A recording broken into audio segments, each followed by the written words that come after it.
ప్రభువైన యేసుక్రీస్తు నామములో చూస్తున్న మీ అందరికీ ప్రత్యేక వందనాలు తెలియజేస్తున్నాను. ప్రియ బిడ్డలారా, ప్రేక్షకులారా, మీ కుటుంబాలు, మీ అందరికీ నా ప్రత్యేక వందనాలు తెలియజేస్తున్నాను. ఈ సమయంలో ఆకోరు లోయ అనే విషయాన్ని మనం జ్ఞాపకం చేసుకుందాం. ప్రియులారా, ఆలోచిద్దాం దాని విషయం ఎట్లా ఏంటి అనేది. ఈ ఆకోరు లోయ అనగా మట్టి దెబ్బ అని అర్థం వస్తుంది దీనికి. ఈ మట్టి దెబ్బ అనేది ఎట్లా వచ్చిందనే విషయాన్ని ఆలోచన చేసినప్పుడు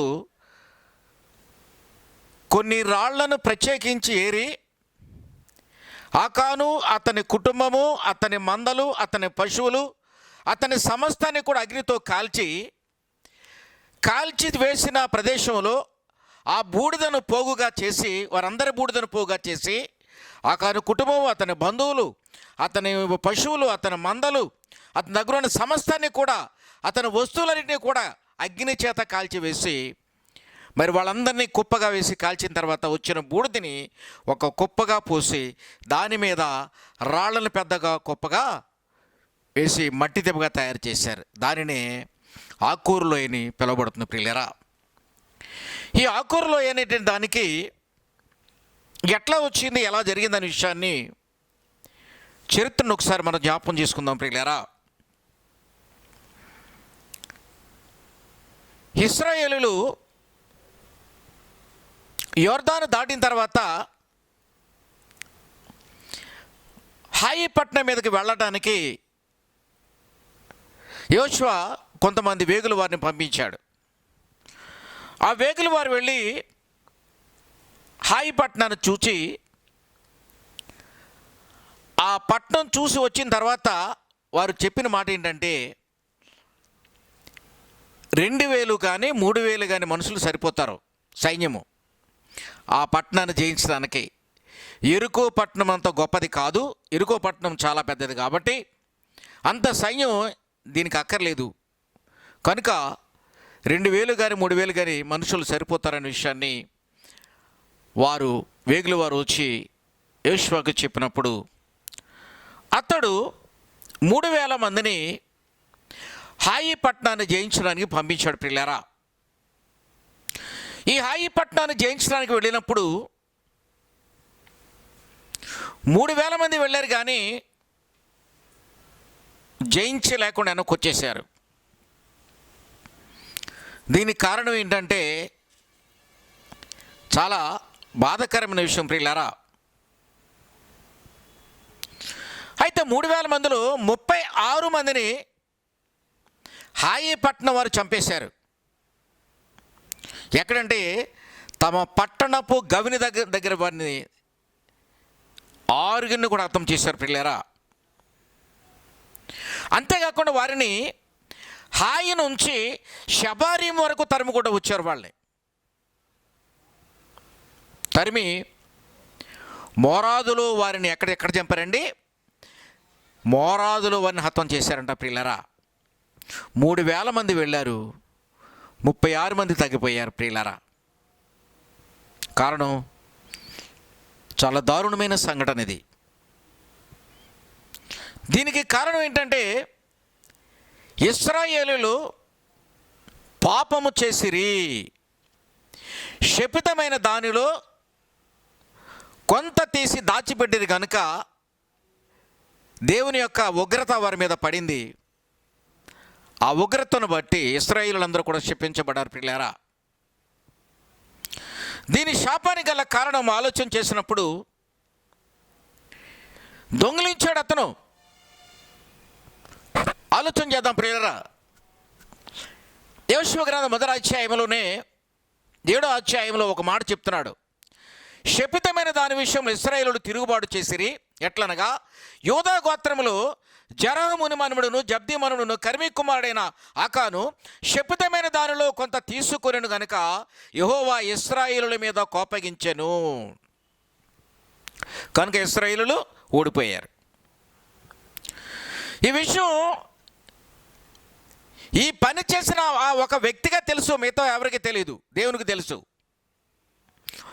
అతను ఏం చేశాడండి, ఒక షీనారు వస్త్రమును 200 తులముల వెండిని, 50 తులముల బంగారు కమ్మిని కూడా ఏం చేశాడండి? తీసుకొని వచ్చి దాచి తన డేరా క్రింద వాడిని భూమిని అందులో దాచాడు ప్రియులారా. అంతే, అది ఎవరికి తెలియదు అనుకున్నాడు, కానీ దేవుడు చూశాడు. ప్రియులారా, దారుణమైన పరిస్థితి ఇది. ఎందుచేతనంటే దేవుడు చెప్తున్నాడు చూడండి, యెషయా గ్రంథం 6వ అధ్యాయంలో దేవుడు చెప్తున్నాడు 18-19 వచనాలు, శపించబడిన దానిలో కొంచెమైనా మీరు తీసుకొని నడల మీరు శాపగ్రస్తులై ఇశ్రాయేలుల పాలెమునకు శాపము తెప్పించి వారికి బాధ కలుగు చేయుదురు. కనుక శపించబడిన దానిని మీరు ముట్టకూడదు. వెండియు బంగారమును ఇత్తడి ఇనుమును యెహోవాకు ప్రతిష్టములు.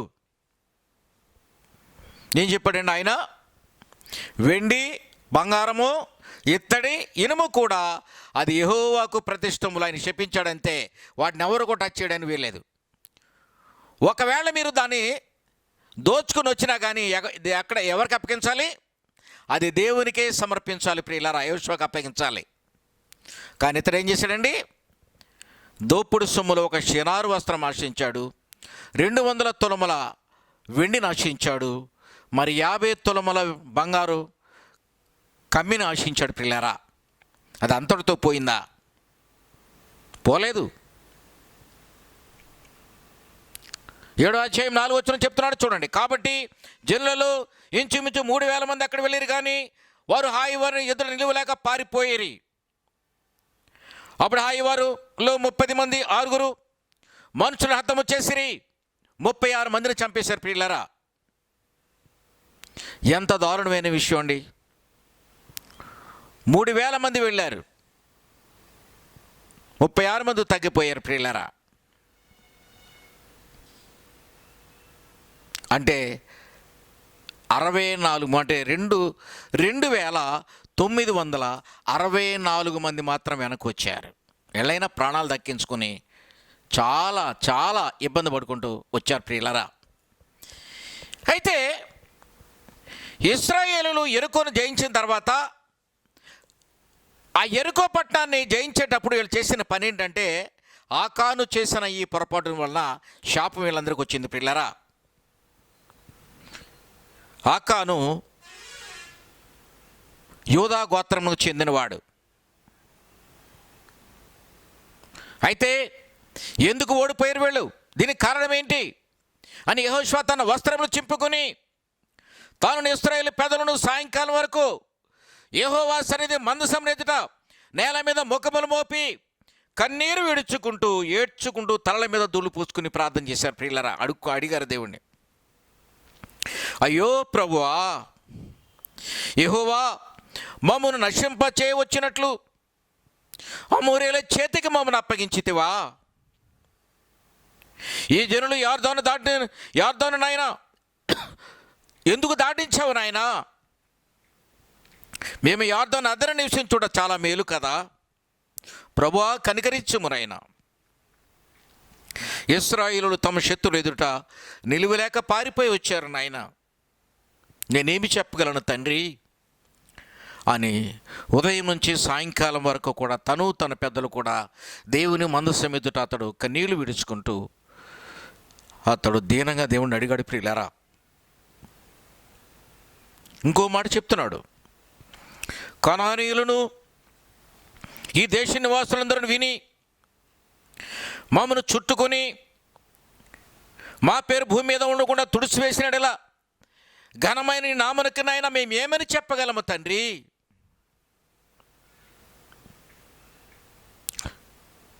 అని ప్రార్థన చేయగా దేవుడు చెప్తున్నాడు చూడండి, ఇది అధ్యాయం 10వ వచనం, లేము నీవేళ ఎక్కడ ముఖము నేల మోపుకొందువు? ఇశ్రాయేలులు పాపం చేసి ఉన్నారు, నేను వారితో చేసే నిబంధన వారు మీరి ఉన్నారు కనుక శపితమైన దానిలో కొంత తీసుకుని దొంగిలి బొంకి తమ సామానులు దాచి ఉంచిరి. ప్రియులారా, ఇశ్రాయేలీయులు ఏం చేశారండి? దొంగిలించడమే కాకుండా బొంకి అబద్ధమాడి దాన్ని ఏం చేశారండి? తన సామాన్లు దాచారు. ఎక్కడ దాచారండి? డేరా కింద దాచాడు ఆకాను. ఈ విషయం ఇశ్రాయేలులందరికీ బాధ కలిగేసింది. ఎవరు ఎవరు ఎవరు అర్థం కావడం, లక్షల మంది జనాభాలో. అప్పుడు చెప్తున్నాడు దేవుడు, ఎప్పుడైతే మాట చెప్పాడు, ఇందుచేతనే శాపగ్రస్తులై తమ శత్రువులకి ఎదుట నిలబడలేక వెనుతిరిగి వచ్చారనే విషయాన్ని దేవుడు చెప్పాడు. కనుక శాపగ్రస్తులైన వారు మీ మధ్య ఉండడానికి వీల్లేదు. వారు మీతో ఉంటే నేను మీకు తోడుగా నేను రానని చెప్పాడు. అక్కడ నీవు లేచి జనులను పరిశుద్ధపరచి, ఇశ్రాయేలు దేవుడని యెహోవా సెలవిచ్చినది ఏమనగా, రేపటి మిమ్మల్ని మీరు పరిశుద్ధపరచుకొని మీ వంతుల ప్రకారంగా, గోత్రాల ప్రకారంగా మీరు వారిని తనిఖీ చేస్తూ వచ్చినప్పుడు అందులో ఎవరో ఒకరు పట్టబడతారని చెప్పాడు దేవుడు. అట్లాగే వంతుల ప్రకారంగా, గోత్రాల ప్రకారంగా చూసినప్పుడు చూడండి 16వ వచనంలో, యెహోషువ ఉదయమున లేచి ఇశ్రాయేలు వారి గోత్రములను వరుసను బట్టి దగ్గర రప్పించినప్పుడు యోధా గోత్రము పట్టబడెను. యోధా వంశము దగ్గరకు రప్పించినప్పుడు జరహీల వంశం పట్టబడెను. జరహీల వంశము పురుషుల వరుసను దగ్గరకు రప్పించినప్పుడు జబ్ది పట్టబడెను. అతడును అతని ఇంటివారు పురుషుల వారు దగ్గర రప్పించినప్పుడు యోధా గోత్రమున జరాహు మనుమనుడను జబ్ది మనుమను కర్మీ కుమారుడైన ఆకాను పట్టుబడెను. ప్రియులారా ఆలోచించేద్దాం విషయాన్ని. పట్టుబడిపోయాడు, ఏం చేయాలి? అప్పుడు చెప్తున్నాడు, యెహోషువ చెప్తున్నాడు, నా కుమారుడా, నీవు చేసిన అతిక్రమేంటో తెలియచేయి, నువ్వేం జరిగించావో తెలియచేయి.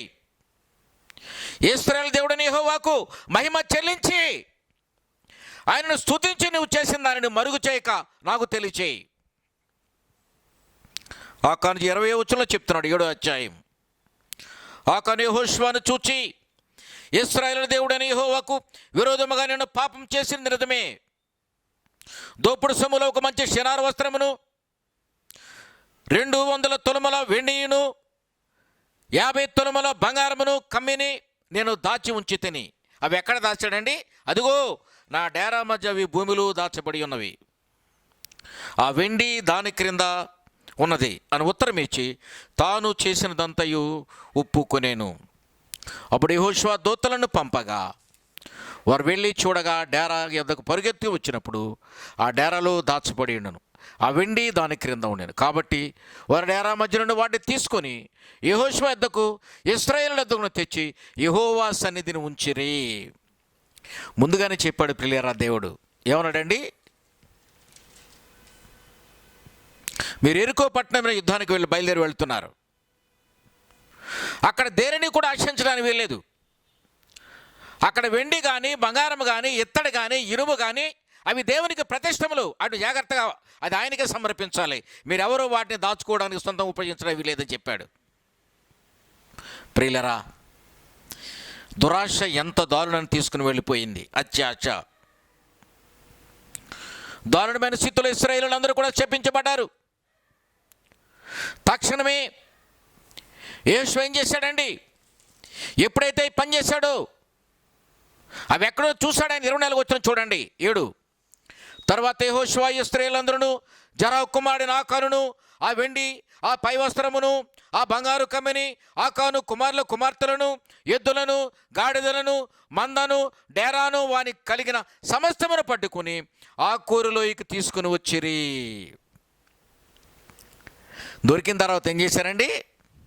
ఆ వెండి, ఆ పై వస్త్రము, ఆ బంగారు కమ్మి, ఆకాను కుమారులను, ఆకాను కుమార్తెలను, ఎద్దులను, గాడిదలను, మందను, డేరాను వారి కలిగిన సమస్తాన్ని కూడా, అన్నిటిని కూడా, వస్తువులన్నీ కూడా తీసుకుని వచ్చి ఎక్కడ తీసుకుని వచ్చారండి? ఆకూరు లోయలో తీసుకుని వచ్చిరి. అక్కడ ఏం చేశారండి? ఇశ్రాయేలులందరూ కూడా చూడండి, నేడు యెహోవా నిన్ను బాధపరచుననగా ఇశ్రాయేలులందరూ వారిని రాళ్లతో చావుకొట్టిరి. చావుకొట్టిన తర్వాత ఏం చేశారండి?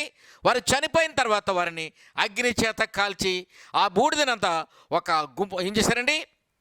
ఒక దెబ్బగా పోసి రాళ్ళ కుప్పగా పేర్చారు ప్రియులారా. అది నేటికిని ఆకూరులు అని పిలువబడుతుంది ప్రియులారా. అంతేకాదు దాన్ని ఏమంటారంటే దాని వలన యెహోవా కోపము చల్లారెను. ఆకూరులోయకి జ్ఞాపకం ఏంటండి? యెహోవా కోపము చల్లారెను. ఈ ఆకాను అనగా ఇతని పేరు ఇబ్బంది అని అర్థం. ఇబ్బంది కలిగించాడు. అతని యొక్క నామాని పేరును బట్టి కలిగిన అర్థాన్ని బట్టి ఇశ్రాయేలులందరికీ కూడా ఇబ్బంది కలిగించాడు. తను చేసిన ఒక పాపమును బట్టి తన భార్య, తన కుమారులు, తన కుమార్తెలు, తన ఎద్దులు, తన గాడిదలు, తన మందలు, తన పశువులు, చూడండి తన డేరా, తన వస్తువులు, చూడండి ఏది కూడా విడిచిపెట్టకుండా అన్నీ కూడా తీసుకుని వచ్చి ఆకూరులో తీసుకుని వచ్చారు. ప్రియులారా, దారుణమైన స్థితిలో కుటుంబం నాశనం అయిపోయింది. ఒక్కడు చేసిన పాపమును బట్టి ఇశ్రాయేలులో 36 మంది చనిపోయారు. ఒకడు చేసిన పాపమును బట్టి ఆ కుటుంబంలో సభ్యులందరూ కూడా నాశనం, అగ్ని చేత రాళ్ల చేత కొట్టబడి, అగ్ని చేత కాల్చబడి, బూడిదిగా నేటికి కూడా దెబ్బగా ఆ ప్రదేశం అట్లా ఉండిపోయింది ప్రియులారా. దానికి ఆకూరులోయ అనే పేరు నేటికి పిలువబడుతుంది. అనగా యెహోవా కోపము చల్లారెను అనే దానికి అర్థం వస్తుంది ప్రియులారా. కారణం అంటే దేవుడు అనుగ్రహించిన ఆజ్ఞను అతిక్రమించి దురాశకు పోయి తన కుటుంబాన్ని తనని కూడా నాశనము చేసుకుని ఇశ్రాయేలులో 36 మందిని హతసాక్షులుగా చనిపోవడానికి కారకుడై, చూడండి భ్రష్టత్వం కొని తెచ్చుకుని చరిత్రలో అక్కడ మిరిగిపోయాడు ప్రియులారా. దురాశ దుఃఖమునకు చేటు అత్యాశ పోయి తన కుటుంబాన్ని నాశనం చేసుకున్నాడు. తను బ్రతకడానికి ఆలోచనలు, తను బ్రతకాలి, తను సంతోషంగా జీవించాలనుకున్నాడు. కానీ ఏమైపోయిందండి? అతడు దేవుని ఆజ్ఞను అతిక్రమించి శాపం తీసుకుని ఆ శాపాన్ని కారణం అవటం కాకుండా తన కుటుంబాన్ని, వంశాన్ని కూడా నాశనం చేసుకున్నాడు ప్రియులారా. ఈనాడు యేసుక్రీస్తు వారైతే పాపం చేసిన వారినైనా రాళ్లతో కొట్టే స్థితి లేదండి. నశించిన దానిని వెదకి రక్షించడానికి మనుష్య కుమారుడు లోకంలోకి వచ్చాడు ప్రియులారా. ఆయన యేసుక్రీస్తు వారు పాడైపోయిన మనల్ని, చూడండి ఇష్టానుసారం జీవించిన మనల్ని, అంధకారంలో ఉన్న మనల్ని, చూడండి నీచులైన మనల్ని, భ్రష్టులైన మనల్ని, ఎన్నికలైన మనల్ని కూడా ఆయన ప్రేమించి తన కుమారులుగా స్వీకరించి తన రాజ్యమును వారసులుగా చేయడానికి ఆయన పాప క్షమాపణ పొంది మన కొరకు ఆయన బలిపశు వధించబడి, ఆయన శిలువ రాయి మీద వధించబడి పాప క్షమాపణ పొంది మనకు తండ్రికి మనకి మధ్యవర్తికి వచ్చి వారసత్వాన్ని, అర్హతను మనకు కలిగించాడు ప్రియులారా. ఈనాడైతే అందరూ పాపము చేసి దేవుడు అనుగ్రహించు మహిమను పొందలేకపోతున్నారు ప్రియులారా. పాపానికి విమోచన మరణం కాబట్టి పాప మరణం నుంచి మనం తప్పించబడి నిత్య జీవాన్ని వారసులు చేయడానికి ఆయన అనుగ్రహించిన రక్షణ మనం కొనసాగుదాం. ఆకాను చేసిన పొరపాటు మనం చేయక మన కుటుంబాలు, మన బిడ్డలు జాగ్రత్త, భద్రత కలిగి దేవుని సన్నిధిలో భయభక్తులు జీవించాలని ఆశపడుతూ ఈ విషయాన్ని మీకు తెలియజేశాను. దేవుడి మాటలు దీవించును గాక. ఆమెన్.